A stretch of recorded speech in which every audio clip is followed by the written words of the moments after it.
All right, welcome to edition 137 of the Bebo Knows podcast. This is your host, Brian Bullock.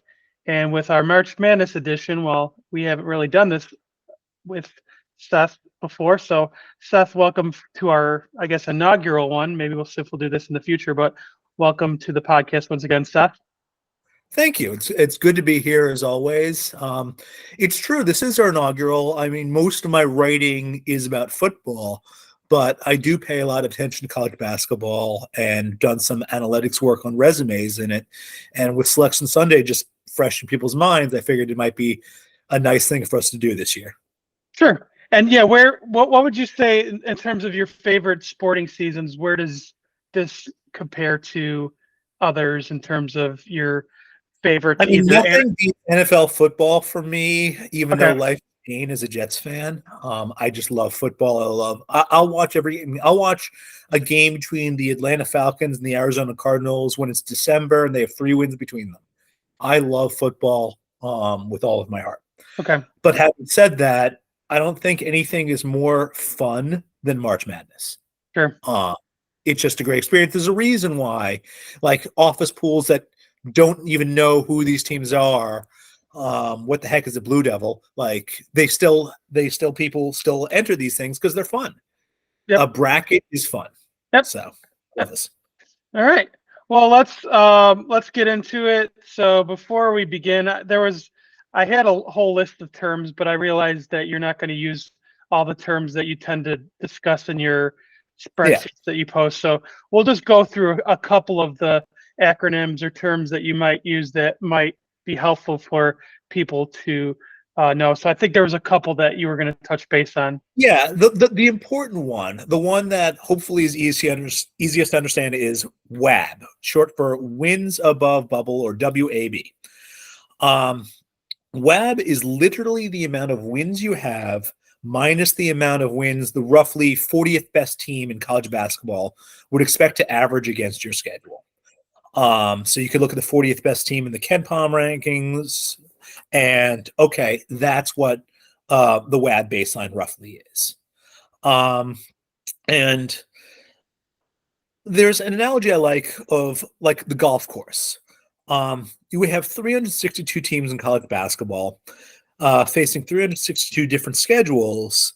And how do we compare this all? Well, it's like there being 362 different golf courses.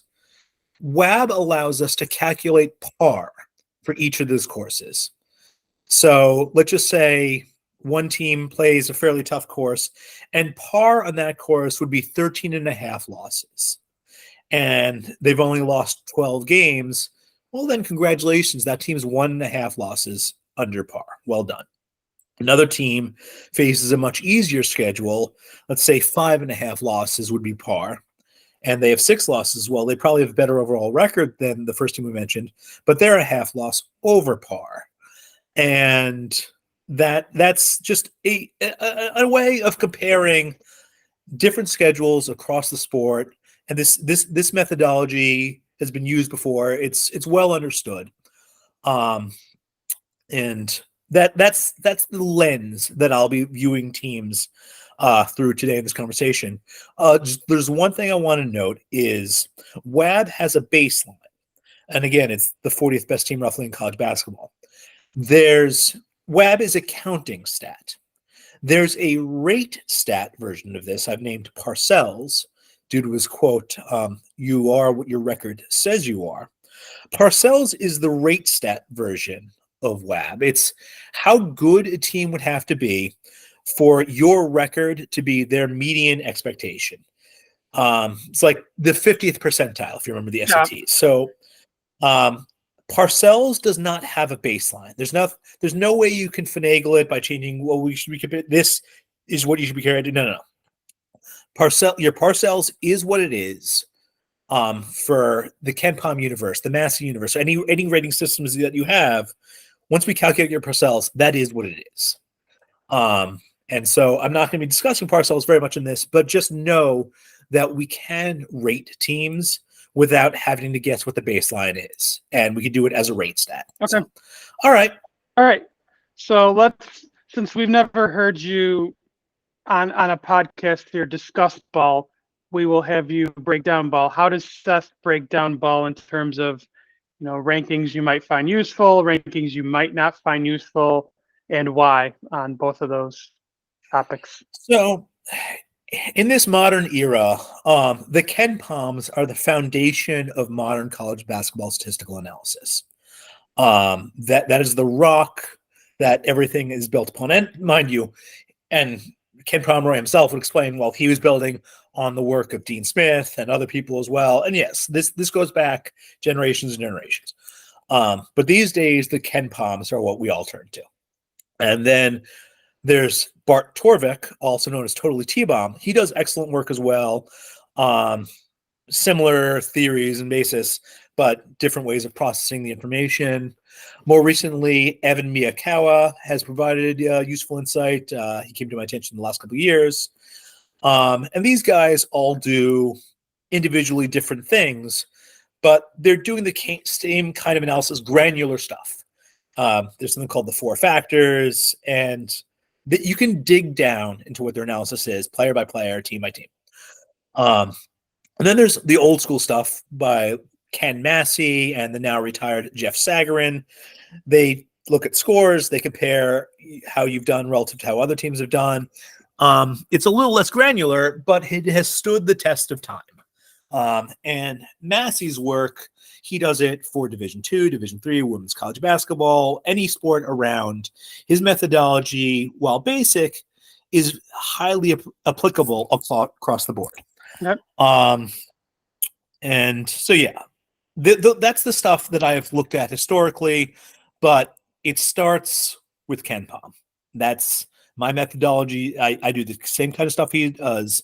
And if I get different answers, it's because I'm processing the information differently.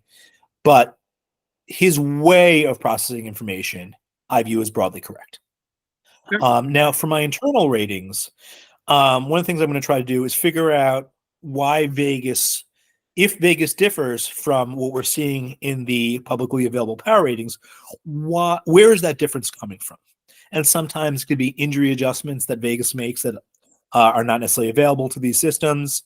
Other times it could be favorable or unfavorable variance that Vegas will rightly take into account that other systems might not be able to. But one of the big things I try to note is E. Now, E can stand for energy or effort, if you prefer. Think of a game where the outcome was decided midway through the second half. Did both teams still try? Did one team try and the other give up? If one team kept going and the other team did not, we might see ratings diverge from where they perhaps should. And some teams will fight like hell. Some teams call off the dogs. That is a coaching decision. And so you can have a situation where two teams might fundamentally be equal, but if one of them saves their energy and the other redlines, they give max effort for all 40 minutes, even though the game has been decided, then the respective power ratings of the two teams might become distorted relative to what they should be if you're just looking at a game on the money line. Now, this does not mean those two teams should be viewed equally on the spread in games that aren't really expected to be close. Coaching decisions matter, like in 1 versus 16 games. If one coach is generally known for playing with kid gloves and another coach shows no mercy, even if those two teams are roughly equal and they're facing roughly equal 16 seeds, they should not have the same spread. There's one other thing, and this might sound like a theoretical or rhetorical issue, but a guy by the name of Brian Hare reverse engineered the NET, the net rankings that the NCAA uses, and it's mostly an efficiency rating. It's an 80-20 efficiency to value being your record or resume. And earlier this year, the Big 12 was accused of gaming the system by running up the score against bad teams. And at the time, I didn't really view that as a huge issue. But in retrospect, I might have been wrong to dismiss it. And there was this quote, an excellent rant by the head coach of Providence, Kim English. Direct quote, I think the analytics are bullshit. And everyone should just Google this rant. It discusses how there used to be a gentleman's agreement among the coaches that once the game was over, you pull the starters, you get the backups in, you let them play. You don't run up the score. You don't try to kill a bad team. But if going forward, that is what the net rewards. If going forward, that is how a conference should schedule in their non-conference games so they could boost their net ranking so that within conference they could start putting up quad 1 and quad 2 wins, then we're going to start possibly seeing this become an issue going forward.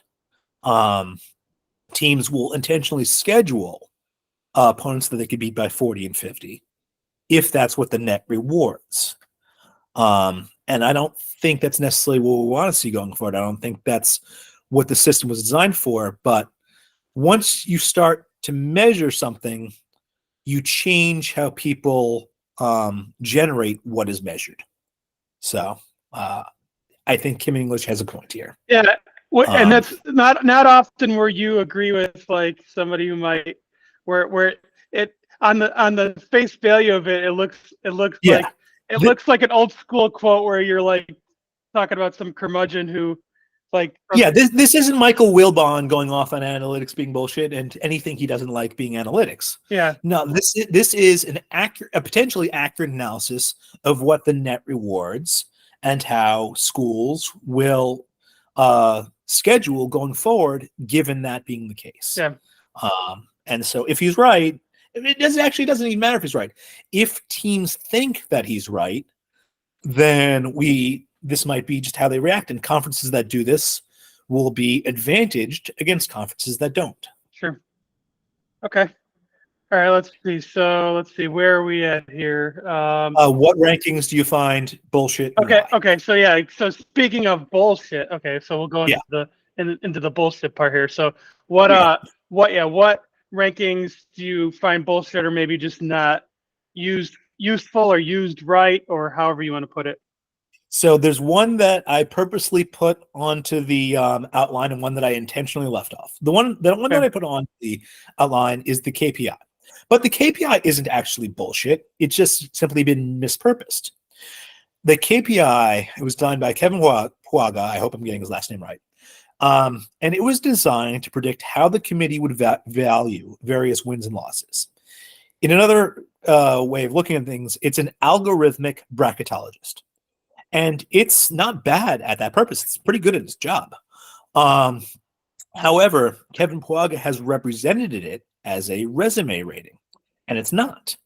It's not trying to judge how good wins and losses are. That's what WAB does. What the KPI wants to do is judge how wins and losses will be viewed from the eye of the committee. That's an entirely different thing, and I don't think it has any place on the team sheets. And I viewed it as a very bad sign when it was put on them initially. Because, again, it's being considered resume ranking or rating when it's not. Now, the one that I didn't list was BPI. And it's not that BPI, it's ESPN's basketball power index. It's not that the BPI is bullshit. It's that they occasionally get certain things obviously wrong. One things they got wrong years ago was travel and how that would affect a team's power rating. And it came from an originally idea that matters. Does travel matter? Yes. And if so, okay. Well, these teams are traveling much further than other teams. Let's take that into account. But that generated absurd ratings for Hawaii. They made no sense. They were not like anything else you would find on the market. And their predictions regarding Hawaii were just wildly wrong. And more recently, we may have seen that issue with the Mountain West and elevation. Does elevation matter? Well, yeah, it actually probably does. Are they accurately quantifying how elevation matters? No, it looks like they are not. And so that may have been an issue that may have affected seeding for the Mountain West this year. But we could talk about that in a little bit. So, okay, so let's get into the current field, and this is kind of where the fun begins, where you're maybe some of your good ranting And I would recommend never going full Allen on this, but yeah, we'll see how that goes. But what did the committee get right, and what did the committee not get right with this current field? Let me actually go off on a tangent here. Do you remember the show Married with Children? I certainly do. So Ed O'Neill played the main character, or at least the father. And when he was doing auditions, most of the guys were auditioning as if the character was an Archie Bunker type character, an angry character. And that's not how he played him, and it's not how he auditioned. He auditioned more like, "Oh, you ran over the dog today? Huh. What's for dinner?" Just completely resigned to his fate. And that's me. I'm not Alan Boston. I'm not going to go full Archie Bunker on this. I'm more Ed O'Neill. I don't remember the character's name on the show, but like, oh, Yeah. They took Michigan State over Indiana State? Yeah. Where are we drinking tonight? Al Bundy. Al Bundy. Yeah, Al Bundy. Yeah. Yeah. Like, I'm full Al Bundy on this. It's not a matter of ranting. It's a matter of, oh, this shit again. Yeah. Okay. All right. So what did the committee get right? From my view, this is kind of like asking what calls an umpire got right. Our expectation is you should get almost all of them right because that's the job. So let's look what the committee wants to do. The committee has three things to do. They have to determine selection, who makes the dance. They have to determine seating, how they're seated in the dance. And then finally, they have to determine bracketing, where they're placed in the bracket, who they're facing off against, where they're sent. And that's three different jobs. So let's start with selection. Relative to the algorithmic bracket, I thought there was one very, very bad exclusion, which was Indiana State, one surprising exclusion, Oklahoma, and one expected exclusion, which is Princeton. In the case of the surprising one, Oklahoma plays in what is ostensibly a major league. Princeton and Indiana do not. Now, the three beneficiaries were, according to WAB, Boise State, Texas A&M, and Michigan State. Bart Torvik, I mentioned before, totally T-bomb on Twitter, has Boise State a solid 0.75 wins ahead of the other two. Now, I am not personally sold that the Ivy League should be eligible for at-large bids because they do not follow the same scheduling principles as the rest of Division I. Princeton played significantly fewer games than the other bubble teams. For a variety of reasons, that might give Princeton certain advantages. And if that's the case, the Ivy League deserves their automatic bid and possibly not much more. So I have no issue with Boise State being selected in the field over Princeton. I don't have a problem with that, even if the algorithm bracket would say otherwise. Okay. Now, there's a guy, a bracketologist, who's very, very good at his job, by the name of Patrick Stevens. He's known as D1 S-Course on Twitter, aka Discourse, and he nailed all 68 of the teams. Well done, Mr. Stevens. His reasoning on Oklahoma was that they went 2 and 11 versus the field. 2 and 11. Now, personally, by WAB, I thought their overall record was worthy. They were plus 1.2 per Barthag, 1.2 wins in WAB. And that's almost a full win of where Barthag had Texas A&M and Michigan State. And that's the kind of thing I personally feel should matter. And again, by my own ratings, they were, I believe, ahead. Texas A&M was certainly ahead of Michigan State. Just checking my numbers now. They were all in a statistical tie with Boise State. So, okay, Texas A&M is in a different boat than Michigan State. And again, I gave this analysis for the 360 teams playing 362 different golf courses. So Michigan State over Indiana State is where I personally draw the line. And I went over to the Ken Palm. Ken Palm grades games in three different grading systems. Grade A is the highest grade. Then there's the grade Bs, which are still significantly challenging, but not on the level of the grade A's. And then there are the ungraded games, which for our purposes, I'm going to label as grade C. Okay. Michigan State's WAB as follows by grade. Grade A, negative 0.93 WAB. Grade B, negative 0.90 WAB. Grade C, 1.3 WAB. So it's not exactly like they were killing it against the tough parts of the schedule. They were actually above par, which is bad. Par is tricky in the sense they did a poor job on grade A and grade B, and went undefeated against grade C. And by the way, all of those games were at home. Sure. Now, for Indiana State, their grade A, they only played 4 games against grade A, going 1-3 for negative 0.48 WAB. Against grade B, they went, I believe, 2-4, which was negative 0.03 WAB. And then 1.53 against grade C. So again, both these teams are similar in the respect that most of their WAB came, or at least their positive WAB came from grade C. And Michigan State was roughly 1 win above par against grade A and grade B. Composite Indiana State was a half stroke, a half win above par on grade A and grade B. Just in a blind resume, if you were to see those things, I don't think there's any reasonable argument for taking Michigan State over Indiana State. They're strictly dominated at every level. And overall, Indiana State was at least 1.5 WAB ahead of Michigan State, or 1.5 strokes better, if we're using the golf example. Right. And just per Barthag, the difference was actually 1.7 strokes or 1.7 wins. And they played this season. Indiana State went to Michigan State and they lost that game. And obviously the game was in Michigan. The Michigan State isn't going to go play at Indiana State. That's not really going to be a thing. And they don't have to. Yeah. And they don't even have to shoot a better round per this example. They were more than 1 stroke worse, and they were safely in, and Indiana State was the 3rd team out. So, and there was some absolute nonsense by one Seth Davis. This is a direct quote. I know college basketball coaches don't need or want my advice, but here goes. If your team didn't get in, own it. Don't blame the committee, schedule, metrics, media, anyone but yourselves.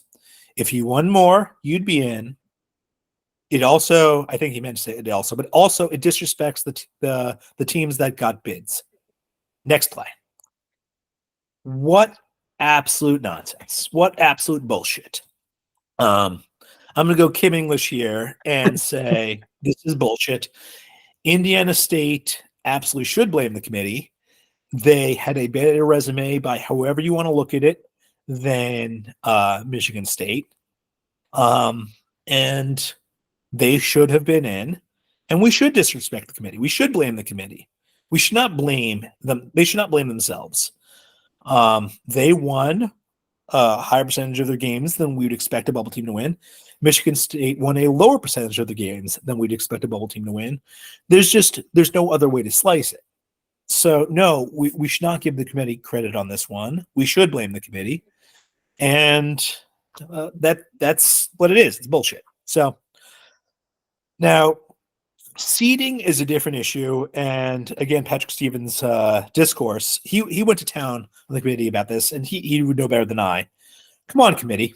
Gonzaga as a 5 with its profile this season. This is unserious work.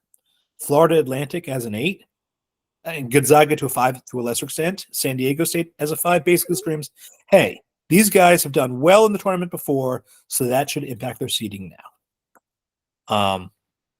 Now, I just want to say it for the record that the algorithmic bracket, which has no idea how these teams have done in previous tournaments, had Gonzaga as the final 4 seed, San Diego as a 6 seed, and Florida Atlantic as a 9 seed.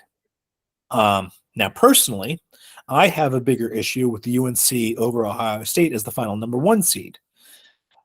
The defense, if I was going to try to provide an argument and a defense for the committee, it would be that they set their number 1 seeds on Friday morning. However, by the time Sunday rolled around, Iowa State was the clear choice as the most deserving final number 1 seed. That's why it was awful when they got stuck in the East with UConn, the overall number 1. And also there's Auburn. The algorithmic bracket had them as a number 2 seed. as in fact the top number 2 seed. Per committee rules, the top number 2 seed cannot be placed in the same region as the overall number 1 seed. And yet here we are with Iowa State as the number 2 seed in the East and Auburn as the number 4 seed in the East. Personally, I would consider that some bullshit, but it is what it is. And just for the record, I'm going to be in Brooklyn and Boston for the games. So for the entirety of UConn's run, I'll be there until the Final Four. And getting to see Auburn and UConn in person would be pretty cool. It just sucks that it's in the Sweet 16. Now, as for the Mountain West, they got hosed in the seeding process. Plenty of bracketologists have gone on record and said that. People who know more about how the tournament should be seeded than I do. Now, in terms of bracketing, I kind of already got into it with Iowa State and Auburn. The regions are not remotely balanced. The East is the region of death. Every analysis has talked about how they have a bunch of conference champions in it. And if you look at like Ken Palm and other stuff, their region is loaded, much stronger than any other region. Yeah, I think, I looked at Ken Palm and I saw that they have the highest 1, 2, 3, and 4 seed in terms of Ken Palm rankings. Yeah. So, like, I mean, that probably shouldn't be how things happen, but like bracketing and seeding aren't really going to be my areas of expertise. So please ask the question you have next. I want you to say this. Now, Seth, what did the committee get wrong? Nothing. Absolutely nothing. And I am dead serious about this. Think about what their actual job is for a second. They are tasked with putting together a bracket for $1 billion tournament. Actually, I like that word, billion. Yes. There's a reason that in Calvin and Hobbes, when Calvin had to choose an answer out of nowhere, he chose Mr. Billion. What a great name. So this is $1 billion tournament. And the committee, they need eyeballs. They need attendance. They need attention. They need to dominate the small talk around the office this week. So to that end, let's look at what the net effects of their controversial decisions were. The first is they gave UNC an easier path to the Final Four than Iowa State. North Carolina is a true blue blood. Iowa State is very much not. So that's the first decision they made. The second one is they put Michigan State in. They left Indiana State out. Michigan State is a bit like Mr. Treehorn. Mr. Treehorn draws a lot of water in this town. You don't draw shit, Lebowski. Stay out of Malibu, Lebowski. Yeah, exactly. And they are get out of the bracket, Lebowski. You don't belong here. Now, the final one is, as Patrick Stevenson noted, teams with prior tournament success may have been given more favorable seeding than teams without such name recognition. Talking about the Gonzagas of the world, the Florida Atlantics who made a run to the Final Four of the world, the San Diego States who made it to the finals of the world. These are the decisions the committee has made. And so were any of these wrong? Did the committee get anything wrong? No. The committee did their jobs. It's just that the committee's job isn't necessarily what we think their job is. It doesn't line up with what we like. I don't know. And the thing is, I don't know where we ever got that impression, because I'm guessing it's been like this since the 80s, but it's probably more prevalent now. I mean, more money, more problems. Yeah. As others have noted, the NCAA might find their costs going up via player compensation. So they might start looking for every dollar they could possibly find, and it's not necessarily going to be pretty. Yeah, a lot of shaking of the couch cushions to get that changed. Yep. So yep. Okay, so in terms of the conference tournaments that just came around, in terms of teams that may have gotten rewarded more than you thought for winning their tourney, or punished more than you thought for maybe an early exit, what are some examples there? So I didn't really think any team got punished too much for an early exit, except perhaps Oklahoma. Okay. They kind of expected to be in and they weren't. But for the most part, the committee doesn't really get too caught up in the conference tournaments. They are trying to get that bracket done as early as possible. And without actually being behind the scenes, we don't really know how much work goes into this in terms of there might be logistical issues that we are not privy to. There might be television issues, television contract issues that we aren't privy to, that the committee has to take into account that we as outside bracketologists do not. But for the most part, again, the committee just doesn't really look at conference tournaments, and they might not have the time to. The only team I would say that really got rewarded more than I would have expected from their conference tournament was Duquesne.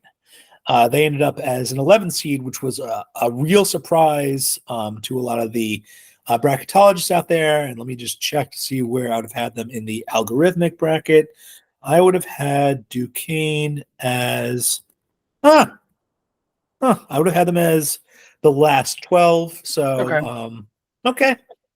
You know what? The committee, they can do whatever they want, and that is what it is. So yeah, and I just looking at the lines, because my knowledge of basketball at this time of the year, when I'm filling out my bracket, like before I even do, a lot of times I'll wait for the initial lines to come out, because I trust the initial lines more than I trust anything that I could read online. And I saw, like, it was one of the highest 6/11 seed spreads that I've seen in quite a while. Like, I think BYU was like 7 or 8 or something. I don't remember what the exact spread was, but I was like, that caught me off guard, because normally it's within like the 3 to 4 range, and sometimes even the 11 seed in some cases is the favorite. So yeah, that was.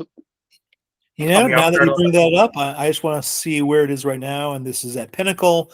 The spread is currently 9.5, which is that does not seem like a traditional 6-11 spread. Yeah, but I also don't necessarily think that's something that is really. I don't think that's what we should grade the committee on, even though it does look a little odd. Sure, yeah, that's true. Okay, so let's go into the 30 teams. What? So you had mentioned Friday. Like, I think when you were talking about discussion of the 1 seeds earlier, in terms of tourney teams, like when they get set in their spot for the bracket, you think it's on Friday? Are you saying like that's when you think they get set, like in the seed that they're supposed to be in, region supposed to be in, or is that like you think that's like when they determine like basically just like the at-large status of their team? So I'm going off of my memory of a tweet from Friday, and I think this was Friday, where they said they had 35 of the 36 at-larges selected. And I think I tweeted back, I hope they're written in pencil. And this was before all the carnage of the term bid thieves left and right, teams that were not expected to make the tournament, winning their conference, like NC State. They would not have been in anyone's bracket Friday morning, and they shouldn't have been. And they ended up in the field, which is one fewer bid for someone else. So, like, I think that the committee does, in fact, try to get all this done as early as possible, but things are always subject to change. So. Okay. All right, and as far as either the current tournament, or basically, I guess just this maybe more of a general question in terms of thoughts on potential home court advantage situations with teams playing close to their campus. So you had touched based on this a little bit earlier, but how much weight, if any, do you personally give to certain teams based on where they're playing? So in this particular case, UConn in the East will be playing their regional final, if they make it to the regional final, in Boston. Now, while UConn ostensibly, insofar as obviously their home market is Connecticut, insofar as they have a secondary market, they try to have it be New York. But I will tell you from personal experience, and I used to live outside of Boston for a little while, they have a ton of fans up in Boston, and there is a lot of demand to attend UConn in person up in Boston. And so within the East, they will have, insofar as a tournament home court advantage exists in the NCAA tournament, I expect them to have one. Now, answering your actual question, I value it less than I would in the regular season, and I'll get to why in a second, but there's something called semi-home or semi-away listed in the KenPom in terms of where a game is and how the KenPoms will rate it. And they define semi-home as half of normal home court advantage.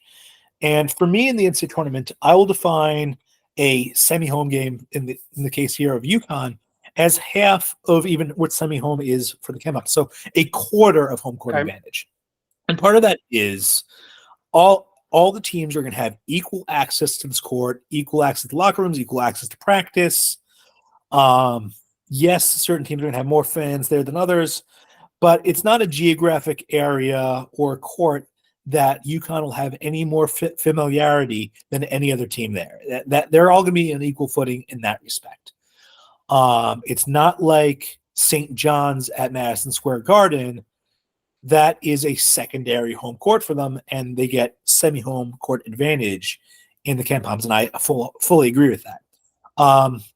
But it's not going to be zero either, because we know from historical studies that fans influence refs. So on the margin, yes, they might get an additional call. And yes, I feel like a quarter home court advantage is a reasonable approximation of that. Okay. So that is how I personally rate home court advantage in the NCAA tournament. Okay. All right, let's go. So yeah, I just pulled Pinnacle up. I will do the same.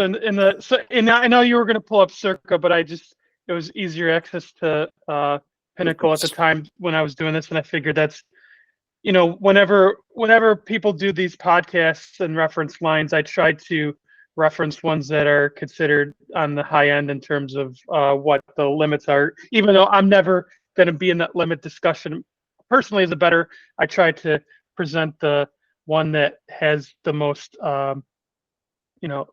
highest limits. Sure, and that's as one should do, because those are the places that really will set the market, and if they move their prices, the rest of the market will react. So yeah, I agree. Okay. So I'm going to use what the lines are right now on the. I'm just going to go kind of region by region here. So on Pinnacle right now, the top four we have, and I'm just going to read it Americanized.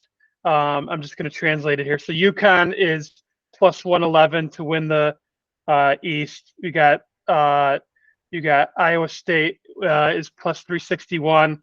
Auburn is plus 447, and then Illinois is about plus 701. So those are the top four. Those are kind of considered the top four, with BYU a little behind that at it looks like 19-1.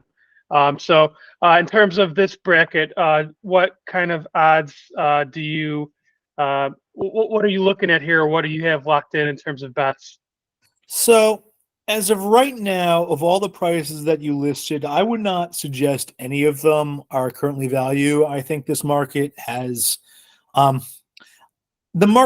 adjusted to what people think, as markets do, as markets should.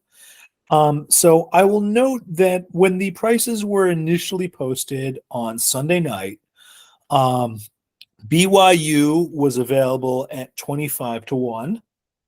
And I would have suggested at that time that BYU was value. And I have Circa up on my phone. And I want to note BYU to win the East region is currently yes plus 1,200, no minus 2,000. So it's 12-1, yes, 20-1, no. BYU as a long shot, and there might be places unlike Pinnacle and Circa that still have BYU in the 25-1 range or whatever else. I would suggest that they have a better shot than that to win. I'd put their chances at a little above 4%, just for perspective. So in terms of a long shot there, dark horse, BYU. I would not suggest San Diego State or Illinois relative to those prices. I do think Connecticut, Iowa State, and Auburn are in reasonable ballparks there. And all these teams are monsters that happen to be placed in the same bracket. It's kind of funny. And that also that shows you how strong UConn is, that they're the most likely number one seed to make the Final Four, and B, the number one seed with by far the hardest path. They are the best team in the country, and it's kind of unfortunate that they were not rewarded in their bracket as such, even though the official NCAA bracketing principles suggest that they should be. But it is what it is. Okay. Move on. All right. Next region, we'll go to the Midwest. So I'm basically just going to read off like the top like 5 teams on Pinnacle here. So basically anyone that's like about 20-1 or lower to win the region here. So Purdue is plus 150, Tennessee is plus 322, Creighton is plus 413, Gonzaga is plus 616, and Kansas is about 14.5 to 1, 14.25 to 1, basically, to win the West. So what's your thoughts on this bracket here? All right, so I just want to note that when Kansas first appeared up at Pinnacle, they were at 25 to 1, and that did not last very long. Now, cough, cough.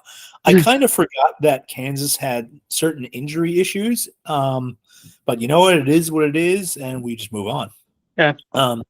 Now, Circa had at various times offered Tennessee at 3.5 to 1. And I will note that I personally considered that value. And as much as I don't trust Rick Barnes as a head coach, and I don't think one should trust Rick Barnes as a head coach, that team is just loaded. And one other thing I want to note, and this is still currently the case, Circa is allowing you to fade Creighton at 5 to 1. And I would personally consider that to be value. And apart from UConn, I'm fading both of the other Big East teams in this tournament, Marquette and Creighton. I do not believe that they are as strong as the market is pricing them.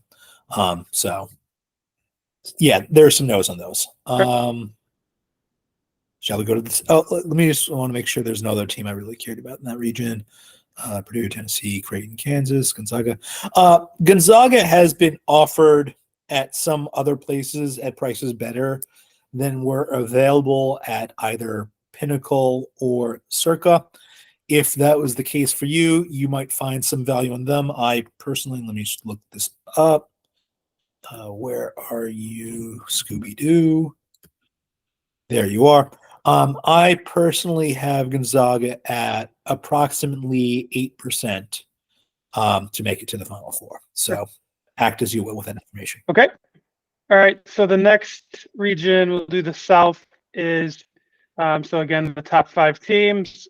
Houston plus 131, Marquette. Or it looks like Duke is ahead of Marquette plus 447, Marquette plus 453, Kentucky plus 758, and then Wisconsin close to 15 to 1 to win the South, and then others are above 20, 21.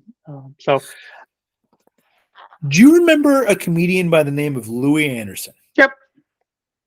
Do you remember his skit about how he lost at blackjack but got his revenge at the prime rib? Hit me again. Hit me again. I'm not familiar with. I mean, I know who he is, but I'm not familiar with his. It was my favorite of his skits. Okay, and that's how I felt about Kentucky. Okay. Pinnacle posted 9 to 1. Hit me. 8.5 to 1. Hit me again. 8 to 1. Hit me again. Circa 7.5 to 1. Hit me again. Like, I view Kentucky as stronger than their power ratings. I view them as a legitimate threat to make the Final Four, and particularly in the case where I view their number 2 seed as weaker than their current power rating.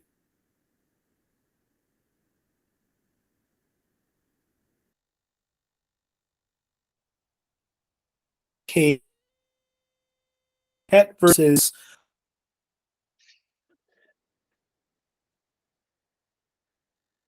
facing off in the projected round 16 against the Big East team that I don't like. And so I'm going to be very, very curious if those two games come to pass after the market settles. What are the lines on those games? I know what I think internally. What is currently projected by the markets is different than what I have internally. And so we're just going to have to wait and see if those games come to pass, what happens there. But I've chosen my side. I've chosen my side there. And let me just take a quick look. Is there any other team in that bracket we're discussing? Houston is fairly strong, but I think certainly at plus 130, they're in the right ballpark. I have them slightly worse than that. I have them around plus 140 to get to the Final Four. Obviously, I am less impressed with Marquette, more impressed with Kentucky. I'm actually going to be in Brooklyn for Duke and Wisconsin for their first round games Friday night, and then if they both win on Sunday. There are other places that have produced more favorable numbers on Duke than we saw from, say, Pinnacle or Circa. It is possible that if you're getting Duke up in the where are we now? Up in the 6.5 to 1 range, that might be reasonable. But if you can't find anything like that, obviously you just gotta move along and pass. That's like not betting is one of the most important tools in the gambler's arsenal.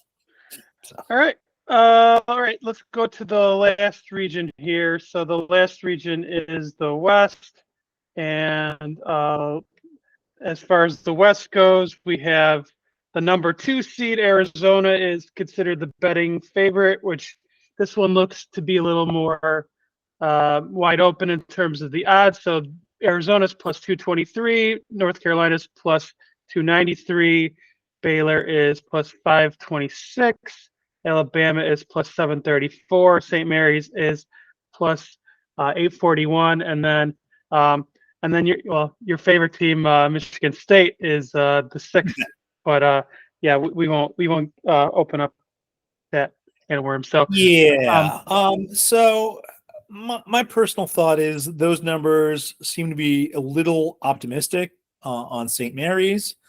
Obviously, we shall see. But I will tell you that at various points in various markets, I've picked up both some pieces on North Carolina at 3 to 1 or better, and some pieces at Arizona, and I have seen 2.4 to 1, and I've seen better than 2.4 to 1 in Arizona.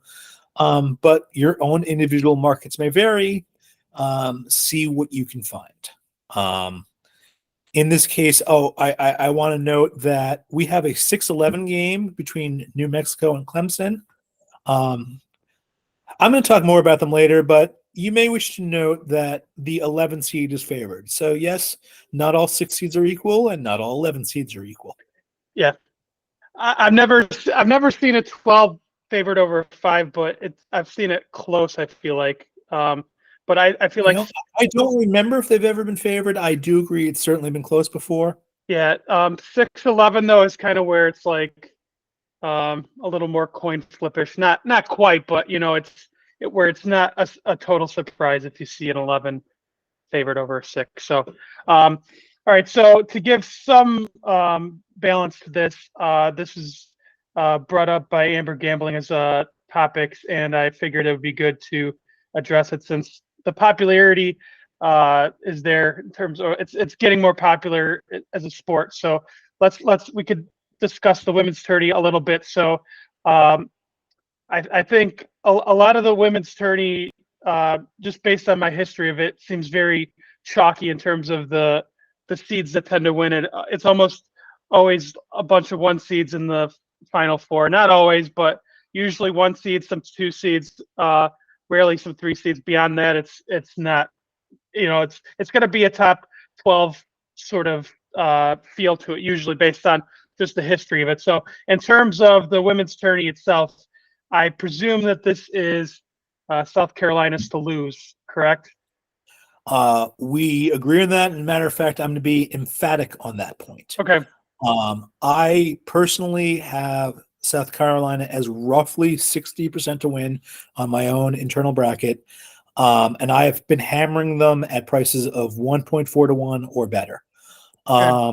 They have a quite solid draw and I'm reasonably confident they're significantly stronger than their Massey rating. I may have talked about how effort changes power ratings earlier, and they, for the most part, have not been mean-spirited. They've beaten their opponents. They've beaten all of their opponents, but they could, if they wanted to, outscore their collective opposition by more over the course of the season. Now, I have them as very, very strong. So just in terms of teams to win, I have placed I placed money on South Carolina, and there was one place that offered UConn at 20-1 to win. And this was even before I'd actually entered all the teams, actually run the numbers, run the bracket.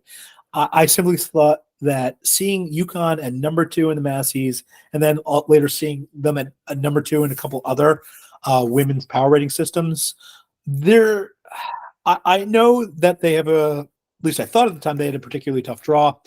And I figured, okay, but if you're number 2 overall, how can you possibly be 20-1 to win? And since doing the math, well, I did not get as much value at 21 than I might have expected to have gotten, but I still think that it was reasonable. And if you see you kind of 20-1 or better, and you probably won't, but if you do, I would consider that value even after having run the numbers. Okay. But so your next what were question some is, so what are some did you like looking at the women's bracket, did you see any egregious mistakes with teams missing or misseeded like the men's?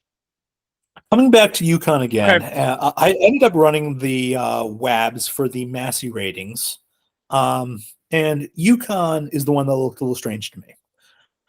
Just by their overall resume, I'd have had them as a 2 seed, by their power rating as a 1 seed. So between the two, either a 1 or a 2. Okay. Instead, they ended up as a 3 seed. But as it turns out, by the ratings that I'm using, they ended up as a number 3 in the region with some of the softer top seeds. They don't have to face LSU or Iowa or South Carolina until the Final Four. So their draw, as it was as a 3 seed, could have been worse. Okay. But as a different issue, Circa has been offering yes-no propositions on teams to make the Final Four. And I'm going to load that up on my phone right now. And so let's look at this while I'm doing this. So like Iowa is plus 135, yes, minus 165. No, that seems reasonable to me. They have LSU as the, oh my God, not even 2, as the number 3 in their region. My Lord. And I feel that Iowa's numbers again are reasonable. LSU having to face both UCLA, presumably, and Iowa. Their no price is minus 200, and I view them as a little less likely to make it to the Final Four, given what their bracket is. Surprisingly, I think that UCLA, which was offered at one point at 6.5-1, and then at 6-1, let me see if they're still at that. They still are. I view that as some small value. I know that they'd most likely have to face both LSU and Iowa, but UCLA is a pretty good team. They have a solid resume, and there's a reason they were a 2 seed. Moving over to the next one. South Carolina, yes, just they're a monster favorite every way you slice it. Bet against them at your own risk. Texas. Texas is currently being listed at 1.5-1 to make it. And I view that as actually kind of reasonable. There's Stanford and North Carolina State as the 2 and 3 in the region. I would expect more likely they're going to have to face Stanford. Stanford is the 2 in their region. But I think that's a reasonable path to the Final Four at a 1.5-1. I see some value there. And finally, we have the USC's region. Their no price was at one point minus 285. It's currently minus 295. They are going to have to face most likely Connecticut. They might have to face Ohio State. Connecticut's plus 135, yes. Minus 165, no. Same as Iowa. And like Iowa, I think that's a reasonable price. I do not think USC is going to make it to the Final Four 25% of the time. I actually think they make it closer to 20% of the time. So I would suggest no would be the right side there. But you know what? They only play the tournament once. Who knows what actually happens? I can only tell you where I see value here. And it's a small number of teams. We'll see if I'm right or not. We'll see if these predictions in aggregate would be profitable or not. All right, and one last nugget about the women's tournament here. So, as somebody, I'll admittedly never really got into the tournament, but I'm not here to dismiss it. This is more just a curiosity question. If you could explain the top-heavy nature of this tournament historically, in terms of how it seems to be one that is dominated by just like a handful of teams, especially just the top seeds. It's almost certain. Like if you're filling out a women's bracket, it's going to be. It's not a total shock if you hit all 4 1 seeds many years. So, like if you could explain, from what why why there's such a top heavy nature to this tourney historically. Yes, I'll do the best I can. Okay. Let's start with the Massey ratings, because Okay. his ratings for men and women, we can compare apples to apples in that sense. Okay. There are 30 teams that are within 10 points of Houston. So there are 38 teams that, okay, on any given day, they can win that game.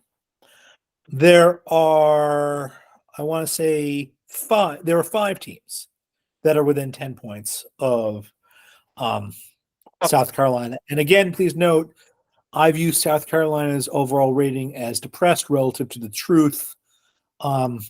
So knocking them off, as in my perspective, is going to be a tremendous, almost UNLV level task. And that's kind of is a good historical analogy, because Duke was apparently a 10-point underdog in the Final Four when they upset UNLV. Okay. So there's just not that many teams that are capable of reasonably knocking off the top teams.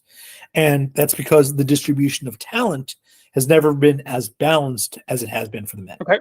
And part of the reason for that is most schools view their men's teams as a hugely important asset for financial reasons, recruiting reasons, alumni relations reasons. And they view their women's teams as a Title IX mandatory obligation and expense. This is something they're legally obligated to provide. And if you view one thing as a legal obligation and the other thing as the thing you're trying to maximize, the thing you're trying to achieve success in, ultimately you're going to treat those two things wildly differently, a variety of ways. And this came to a head in 2021. And funnily enough, it wasn't the teams themselves, it was the NCAA. They got called out for the disparate weight rooms, and I included a link to this. It was from Business Insider, and perhaps we could post a link underneath the podcast. But there's any number of different examples about how the NCAA has treated the two tournaments completely differently. And if most teams have historically viewed their women's teams as an afterthought at best, then the teams that didn't, the teams that truly cared, would have had an enormous advantage. And we've seen dynasties in the women's game that would be unthinkable in the modern men's game. From 1987 through 2016, UConn and Tennessee combined to win 19 of the 30 championships. Just a staggering level of dominance. And if we go back to 1986, we've had 9 undefeated champions. It's going to take time and money to start seeing a more balanced and competitive field. That's something that the schools themselves are going to have to invest resources in. And hopefully they do. I don't know. That's up to that's fair. Yeah, I didn't really think about it in those terms before, but the fact that that there's going to be more incentives, or there is going to be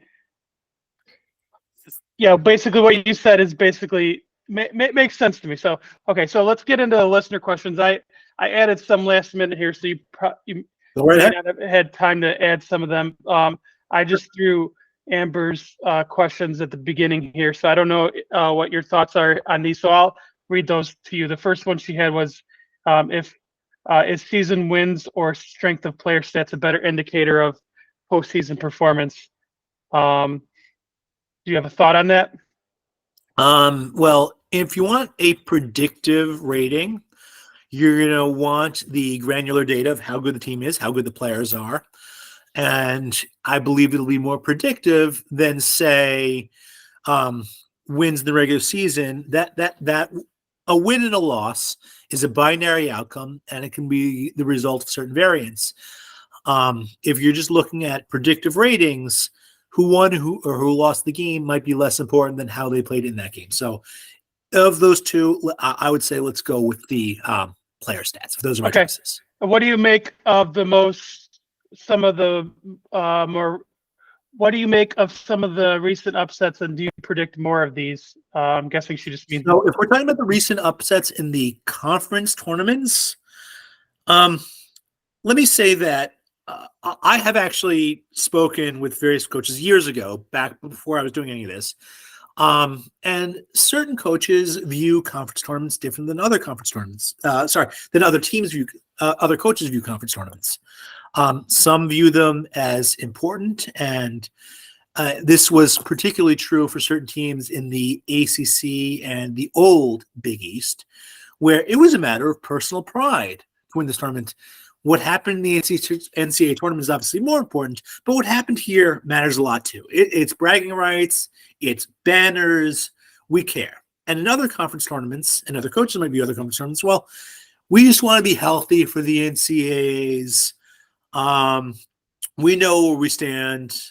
And particularly if you're talking about a team that's playing their conference tournaments on the Fridays and Saturdays before Selection Sunday, those coaches might be fully aware that the book has been closed, that the NCAA tournament has most exceeded their bracket, and what's happened today isn't really going to matter. And that particularly is going to be true for teams who play their conference tournaments on Sunday, like the Big Ten tournament final.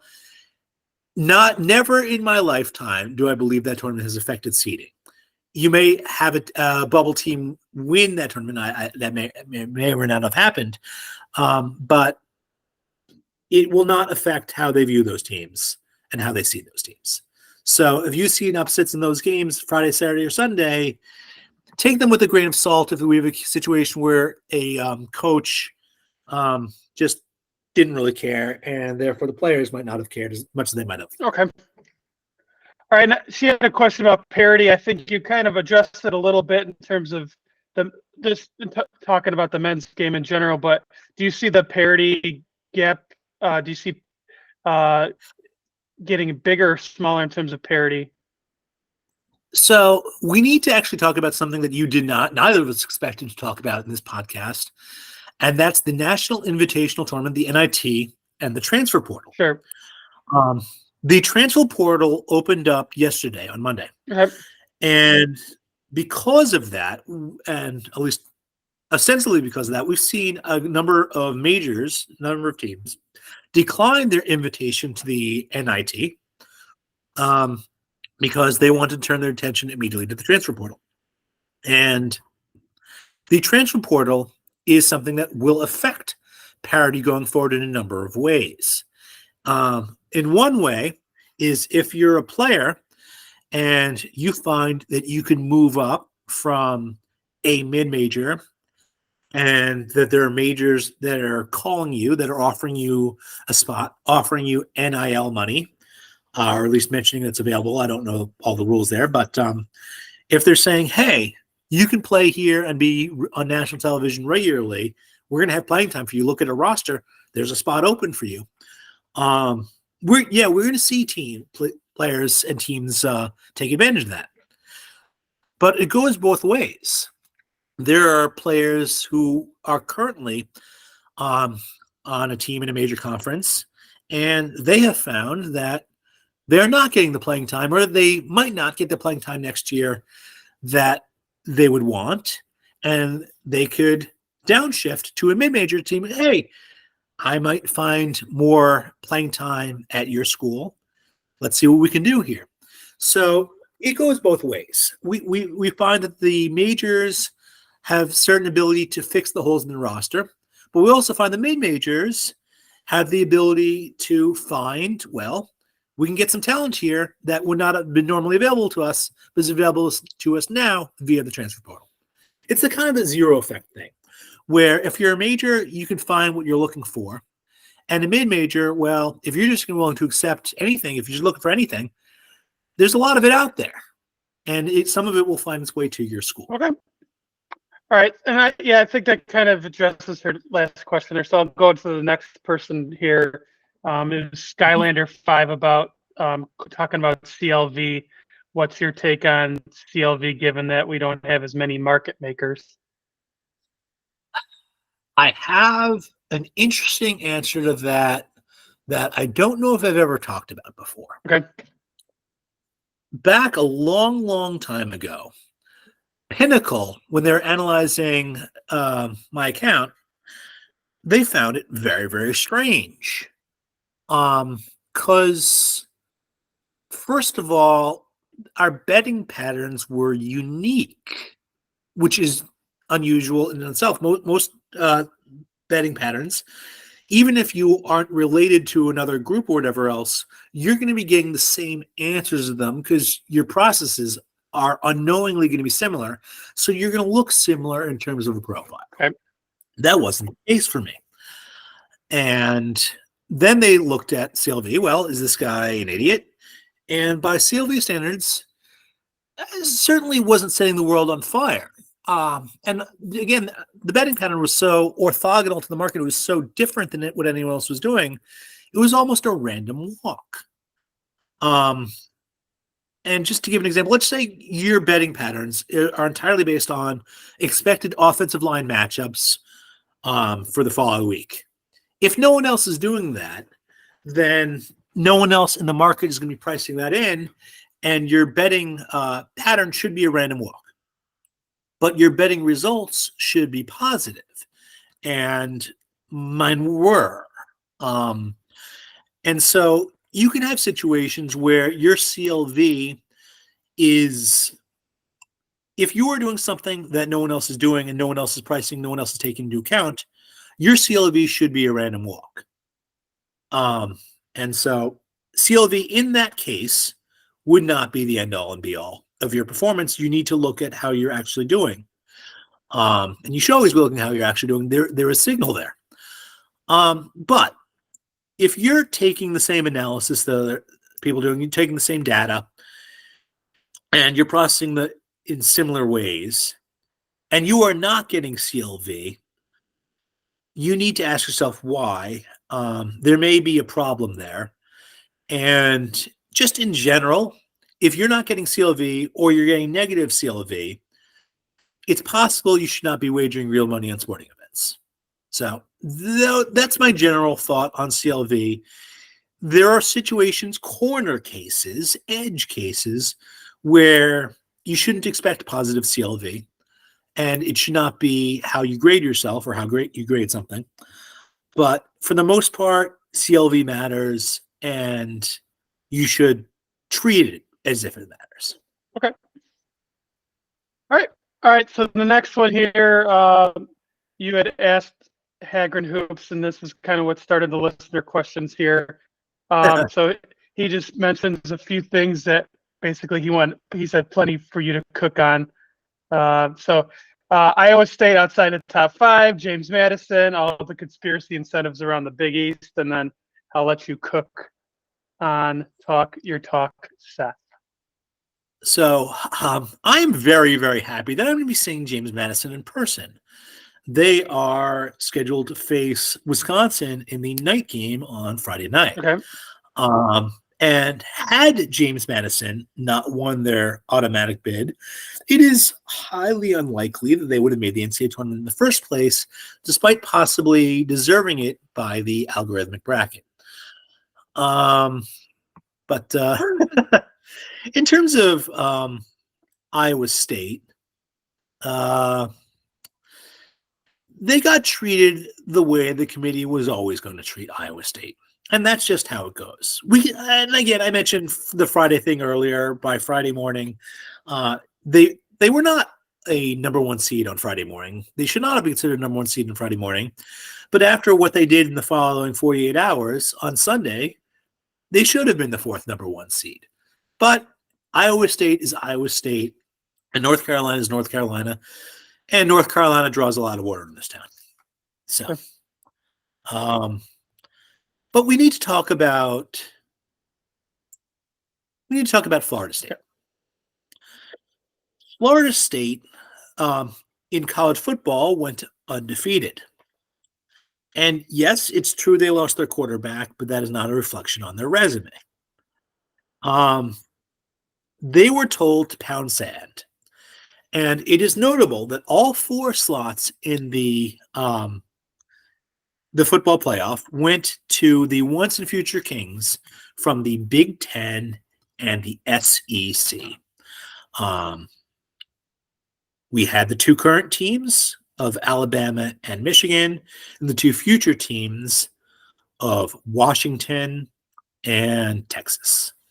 All four of those teams should be considered under the umbrella of the Big Ten and the SEC. And they all made it over the team from the ACC. The strength behind the scenes in a committee meeting matters. We have historical evidence that matters. Years ago, when TCU was number 3 in the final rankings before the conference championship games, they won their conference championship game by, I think, like 45 points or something. And then they were number 6 in the final rankings.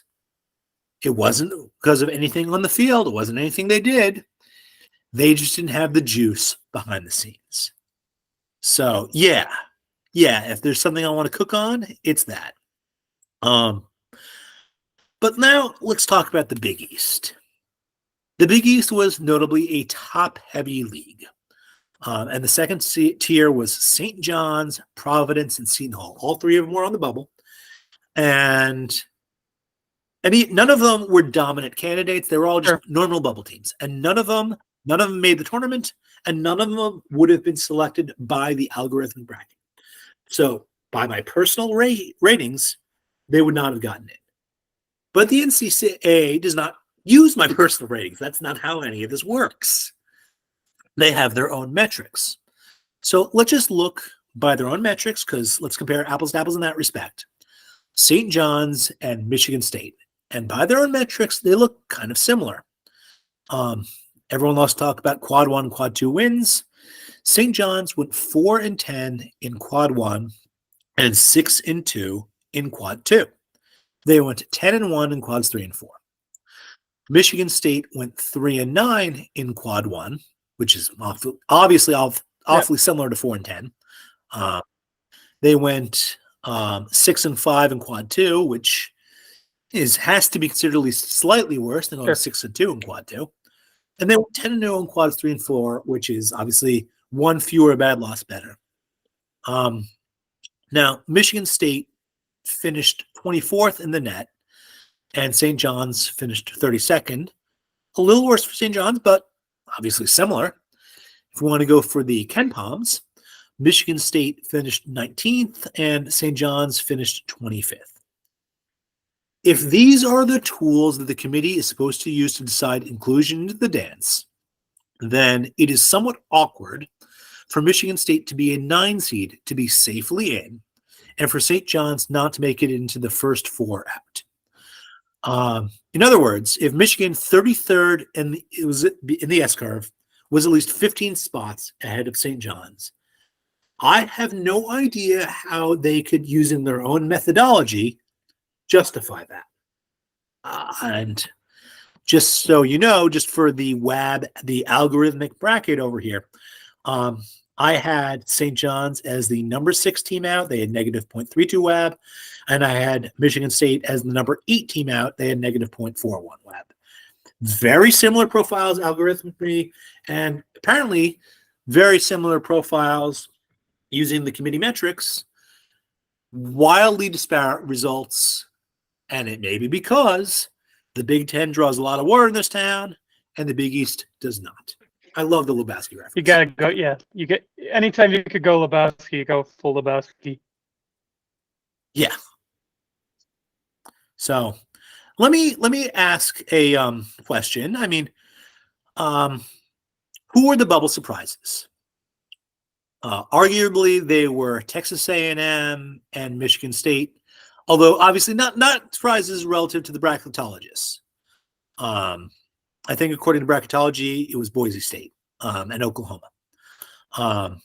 But here's the thing: the SEC and the Big Ten both got their pound of flesh. The SEC got Texas A&M. The Big Ten got Michigan State.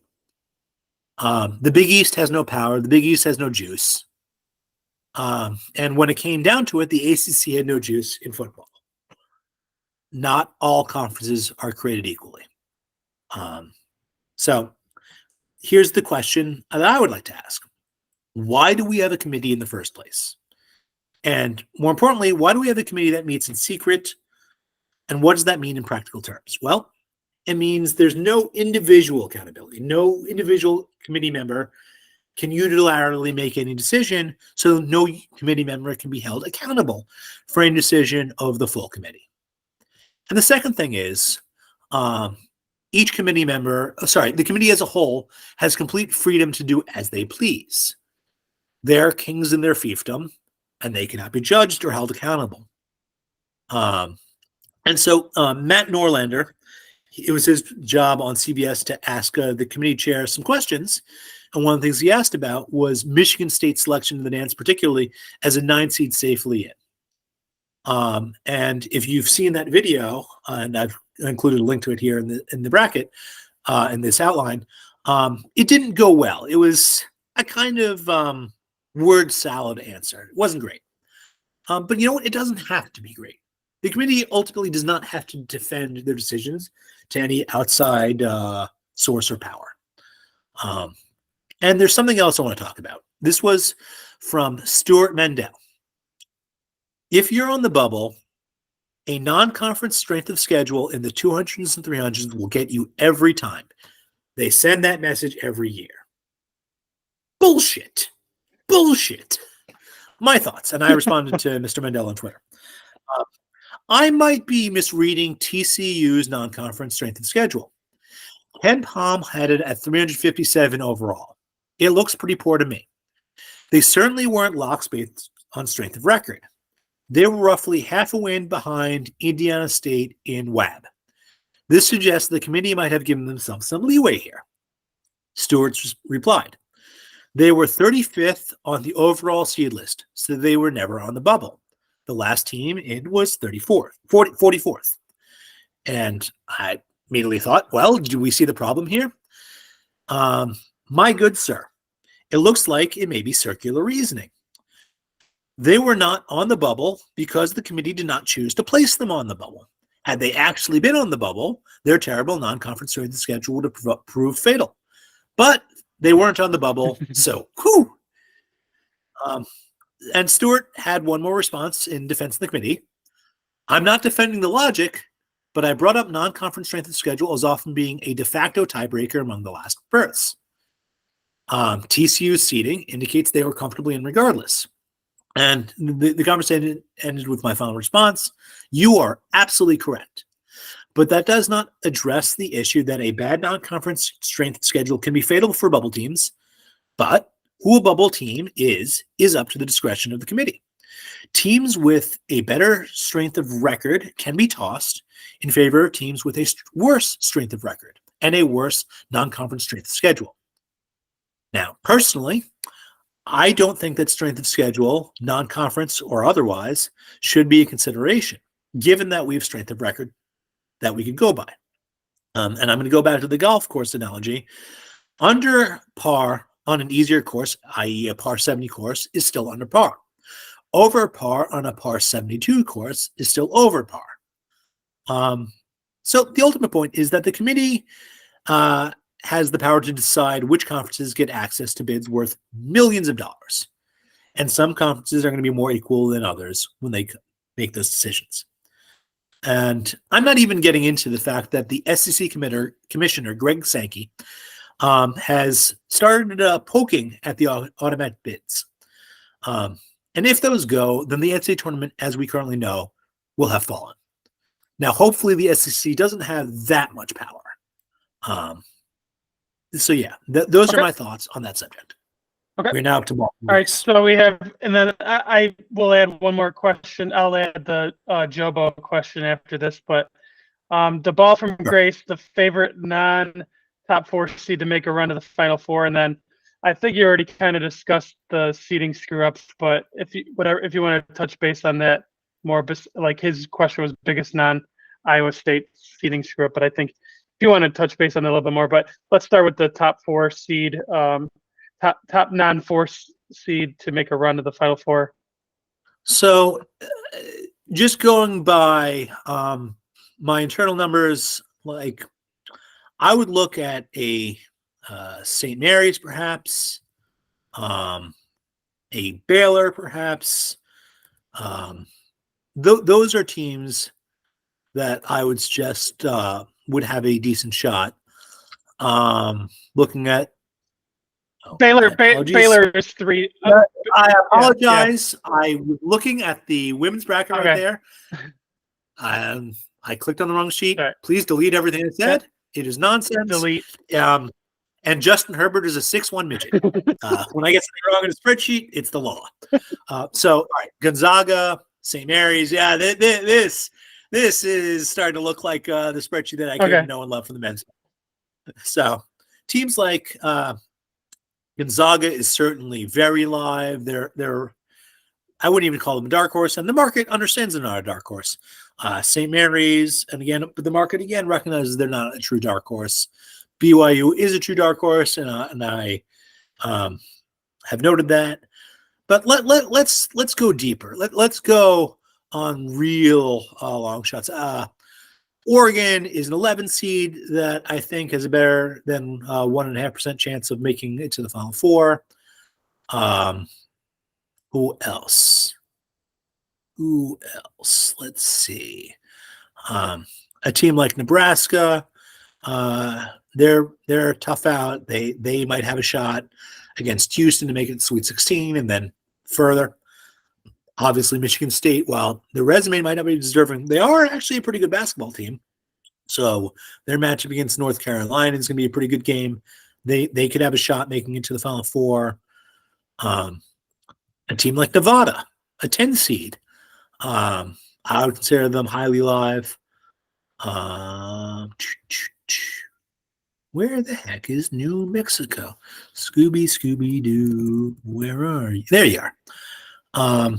They're certainly a team, an 11 seed, that I think has a better than 3.5% chance of making it to the Final Four. So these are by seed anyway, the outsiders who I consider quite live. Okay. All right. So then we had you already went through all that. So the question that we had off the sheet here that I forgot to put on was Jobo's question about, I believe it was tournament teams that were, I think, above 20-1 that you thought might have a realistic shot at winning. Of shipping the entire tournament. Let me go check my notes. And I want to say, just based on how you would discuss them, I want to say that Kentucky was close. Like, I feel like Kentucky's close to that number. So confession, I am financially invested in both Kentucky and Iowa State. I'm only talking about investments I made after the bracket came out. I view them as, and Iowa State might not qualify as a dark horse by this standard, but let me simply say that despite being placed in a bracket of death, they will only have to face one of either UConn or Auburn. They can't face both of them. And I view Iowa State as a very strong team, and relative to the market prices, I have found value in them, and obviously I found value in Kentucky. So if we're going by the non-top favorites, those are the two. Okay.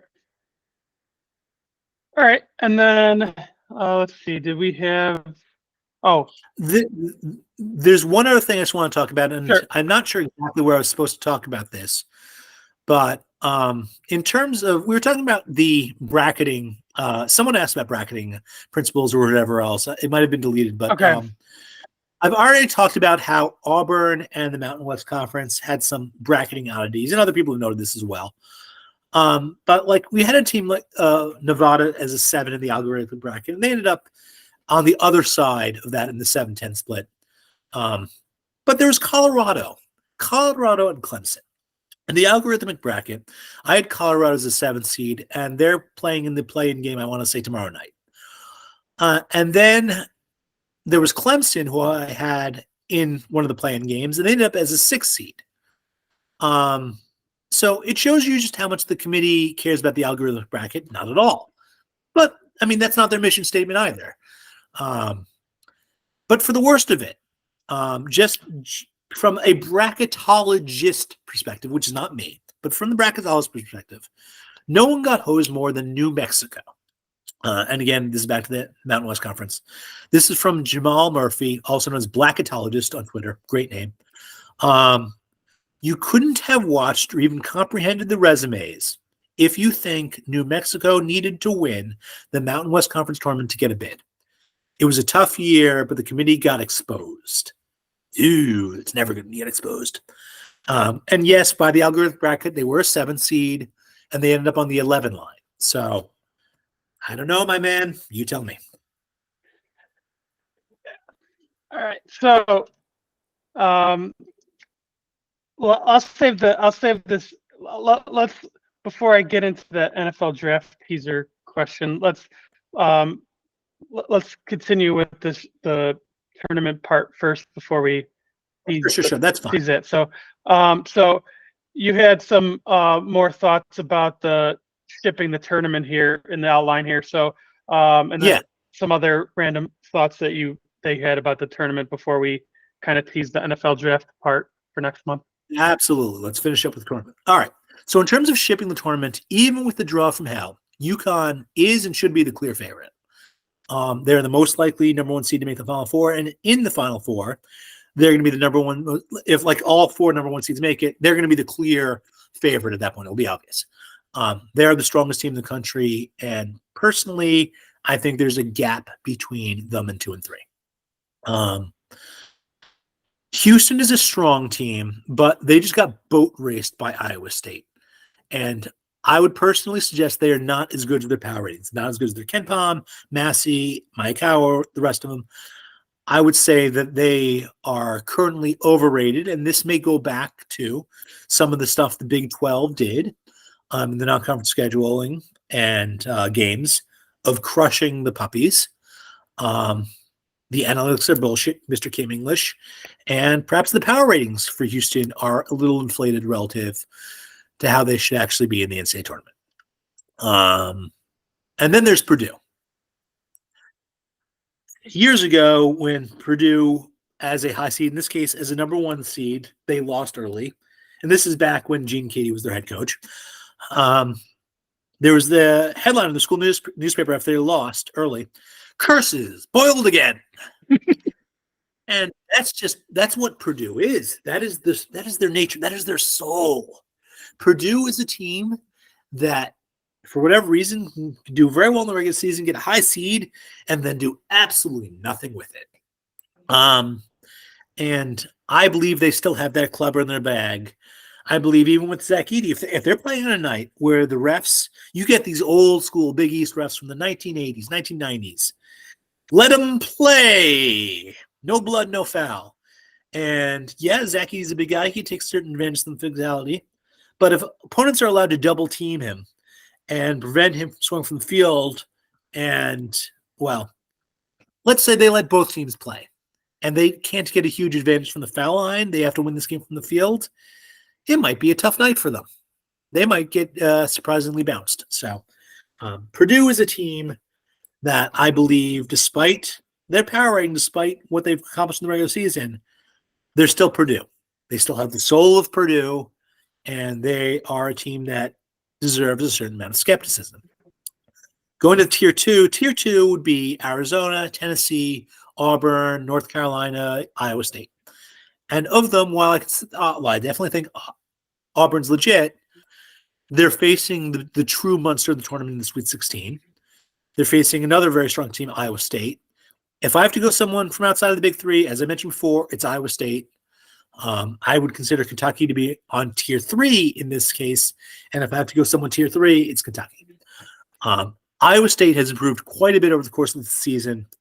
I view them as potentially stronger than their current power ratings would suggest. And they are another team that I hope to see up in Boston. And I think they've got a shot. But before we close, we need to talk about the net, which is, it was the replacement of the RPI. And the RPI was well understood by the end of it. Death to the RPI had to go, and it did. Brian Hare, BCHARE on Twitter, he successfully, as far as I can tell, reverse engineered the net. And it's based on what's called a Bradley-Terry model. And Bradley-Terry models have been existing for over 70 years. It's a solid mathematical foundation. It is a good model, in other words. It is, per Brian's research, it is 80% in this case based on efficiency and 20% based on value. So 80% Ken Palm, 20% WAB. And as many people have noted, the net is not used by the NCAA as a selection tool. It is used as a sorting tool. Quad 1, Quad 2, and the rest. A good win and a bad loss is determined in the view through the lens of the net. Okay. And this leads to a couple of issues. The first is that a sorting tool shouldn't be using value at all. It should be straight efficiency. If you're doing a sorting tool, it should be based entirely off power rating. So it should be, in other words, by the example I just gave, 100% Ken Palm, 0 WAB. So that's the first thing. But the second thing is, if we're going to use the net as a sorting tool, let's look at Virginia and Indiana. Indiana State, I mean. Indiana State finished 28th in the net. So in other words, an away win, a neutral win, or even a home court win at your house against Indiana State is a quad 1 win. That's the highest currency of the land. That's as good as it gets. You got a quad 1 win by beating them. A neutral court win over Virginia is a quad 3 win, which means, by extension, a neutral court loss to Virginia is a bad loss. They sit at 54th in the net. Virginia was given an at-large bid to the dance. Indiana State was not. They were the third team out. And that leads to a contradiction here.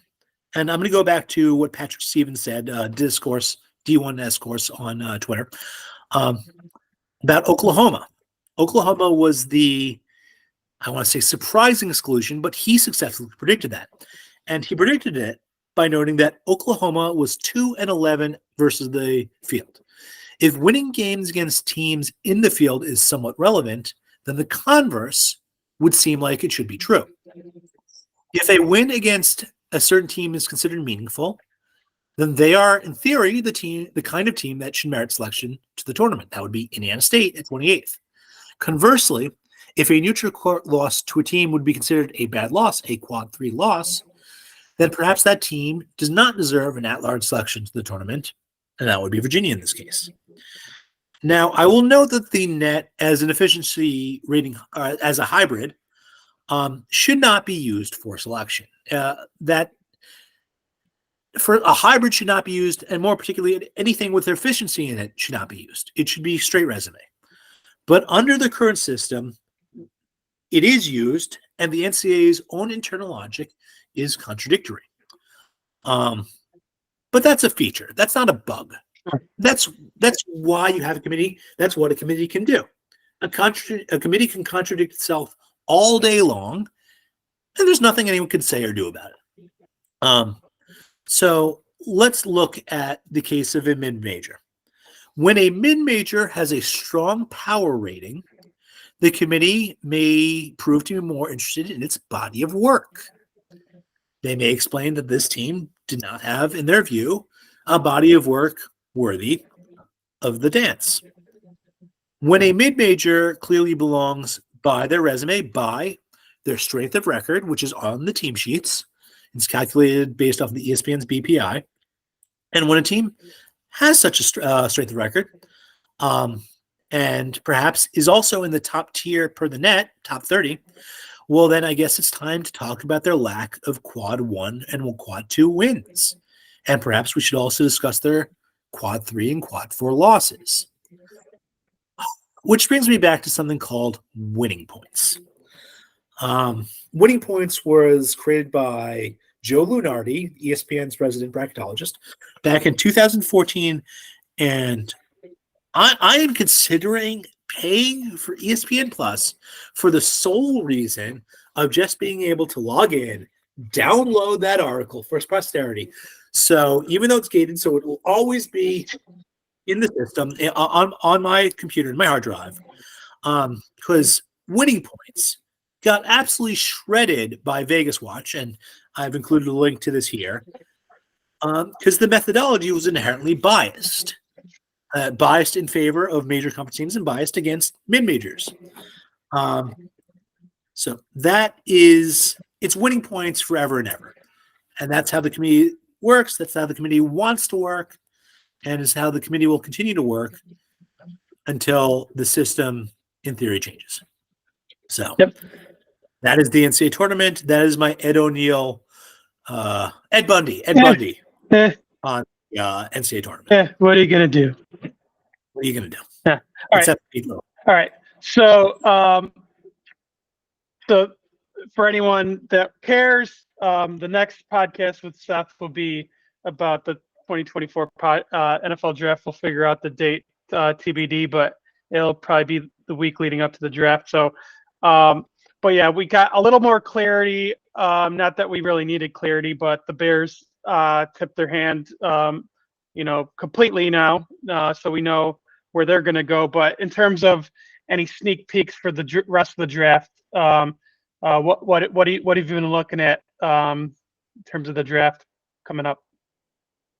Hold your horses there. Before we could talk about the draft, if we're going to talk about this at all, we got to talk about that trade. We got to.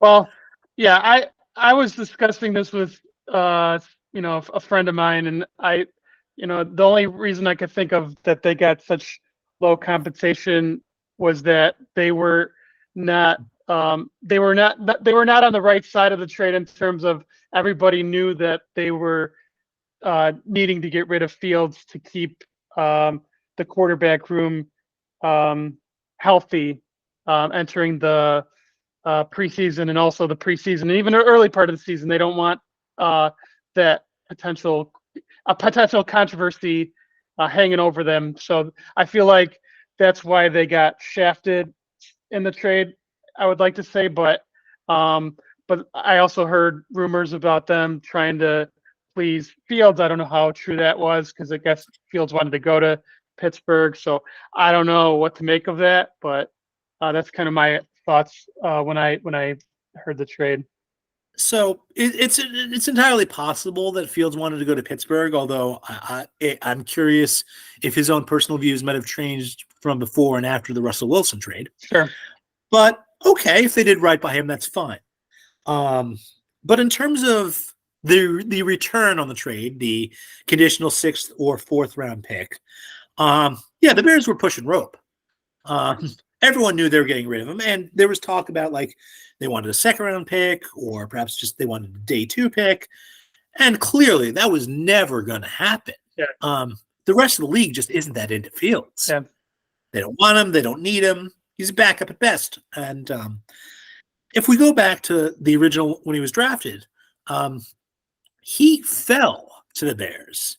It's not like the NFL, even when he was coming out of college, that relative to his draft profile, they weren't necessarily all that interested in him even back then. So Fields was always a guy who the NFL was somewhat skeptical of, and that we have just more proof of that via the trade compensation in this case. So yeah, the Bears ultimately, they may have gotten the best they could have. I don't know if other teams were willing to offer more, but the Bears said no. We want to send Fields somewhere where he's going to be happy. That if that's the case, good for them. But ultimately, there's no way anyone offered a day 2 pick. There's no way that what the Bears wanted for him was ever going to get offered. So, yeah, Fields was worth what he was worth.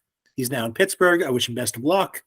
When I get to writing my NFL preview, I might expect him to win the starting job sooner than later. Like a lot of people discuss week 6 as the theoretical prediction point of when he takes the jump from Russell Wilson. And oh, by the way, that would be the circle being complete because Russell Wilson, when he went to Seattle, he was not expected to win the starting job, but he won it in the preseason by just being awesome.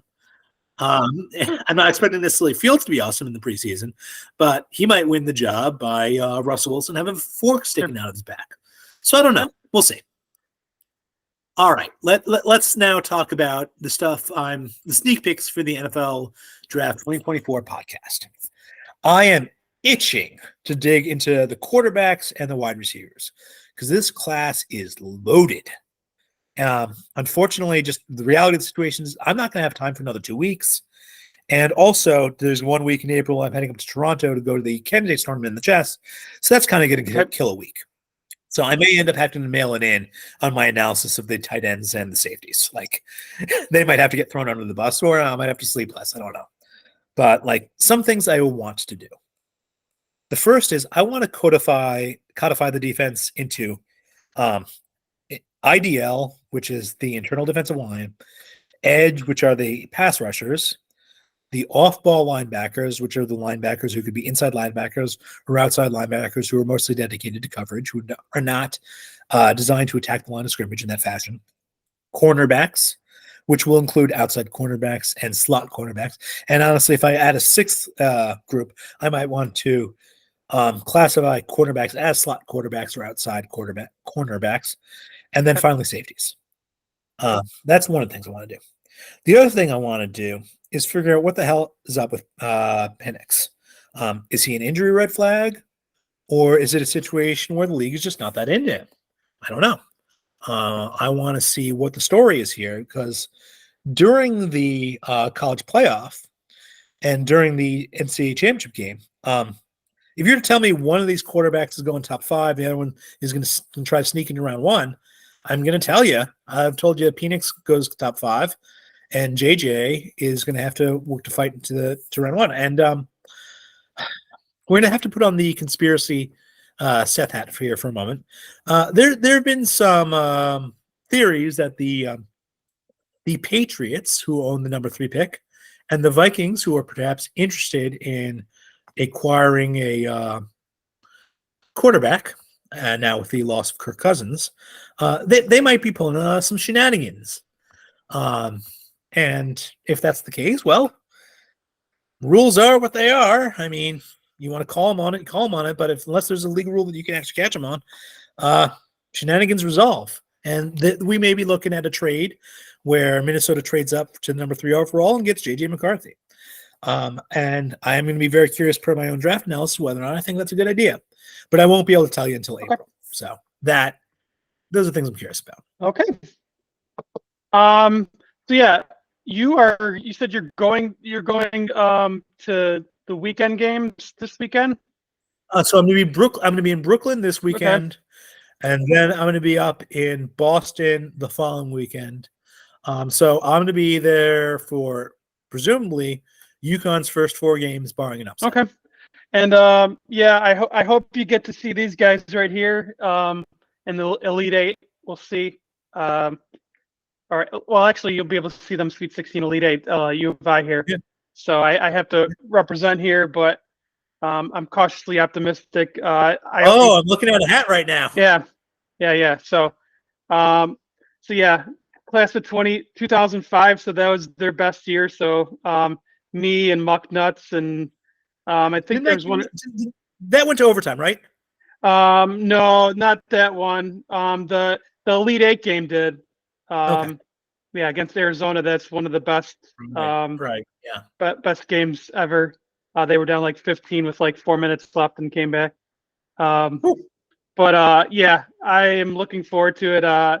knowing that they're in the region of death, I'm not, my expectations have been tempered a little bit. Not only that, but they haven't made the Sweet 16 and since 2005. So I'm first, I got to see them win the first two games before I can get too excited. But we'll see. But yeah, have a good time. I've never been to. Well, actually, I know I've been to a Final Four. I've been to the 2010 Final Four where Gordon Hayward almost hit the half court shot to. That would have been like the best tourney ending ever, but alas, did not happen. But yeah, that Final Four is pretty good. But yeah, I hope you have a good time. Thank you. Yeah, bring home some winners, and yeah, just enjoy the game. I'm certainly trying, but you know what? I mean, they play the games. Who the heck knows? It's possible that Kentucky loses in the first round, and crying Seth. Yep. And then Ed Bundy. Oh well, Oh well, exactly right. So, all right. Well, thanks for joining us, Seth. I will have this up a little later, and if you want to include the links to, like, in the comments of my post when I post this, feel free to do so. But I'm going to email you the links just so you have them all handy, all in one place. Okay. And that way I'll let you take care of it. Okay, great. All right, everyone. Thanks for listening. Good luck to all you and your bracket pools and your bracket watching and all that. And have a great day. Thank you, bro. Bye. All right. Bye.